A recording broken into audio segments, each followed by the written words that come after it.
ခင်ဗျာကျွန်တော်ဒီနေ့မှာတော့ဘာလို့ရလဲဆိုတော့ရတော့ဗျာကျွန်တော်ဟိုလေပြောနေတာပြောပါလေးခုပဲရမယ်ပြောနေတာပြောပါလေးခုပဲရမယ်အကုန်ရှိရဗျာ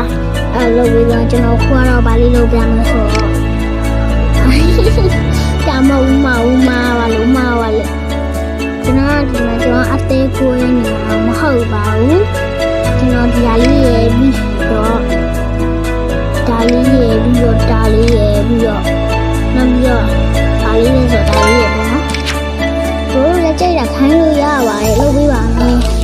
အခုလည်းလုပ်ပေးပါမယ်ကျွန်တော်ဖုန်းနဲ့ဆော့ရလာတယ်ကျွန်တော်ပြောနေကျွန်တော်ဖုန်းနဲ့ဆော့မဟုတ်ပါဘူးကွန်ပျူတာနဲ့ဆော့ရပါပြန်တင်တော့မှပြန်တင်မှပဲဖုန်းနဲ့တင်တာပါ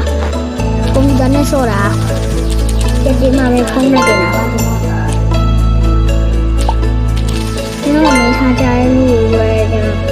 ဖြည်းဖြည်းလို့ရတော့ရပါတော့ကျွန်တော်ရှိသေးလို့ပေါ့နော်ဆိုဒီလာကြလားကျွန်တော်လုပ်ထားလိုက်တော့ရှိစရာလေးမှာလို့ရကြည့်ပါအောင်ဆိုလည်းကျွန်တော်တို့လေးလုပ်ထားလိုက်ရ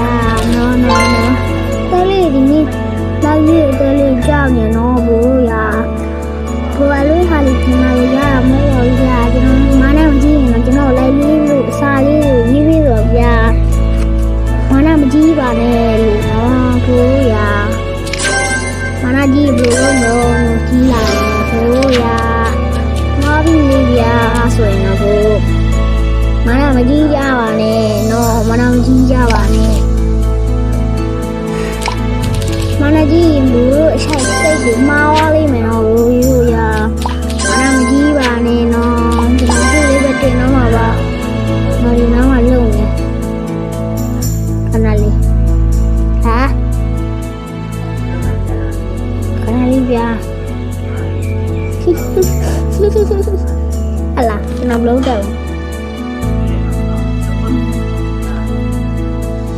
ဒီမှာနော်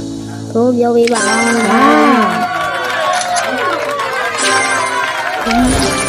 ျွန်တော်လည်းအားပေးပါအောင်ကျွန်တော်ကြီးအားပေးနေကျွန်တော်ဟောတင်အောင်မပါဘူးမြတ်ဟောတင်တဲ့တရားတင်လိုက်ကြဘူးကဘာကြည့်ပေါ့ဗျာဆိုတော့ကျွန်တော်တို့ကြားတော့မပေးဘူးဗျာ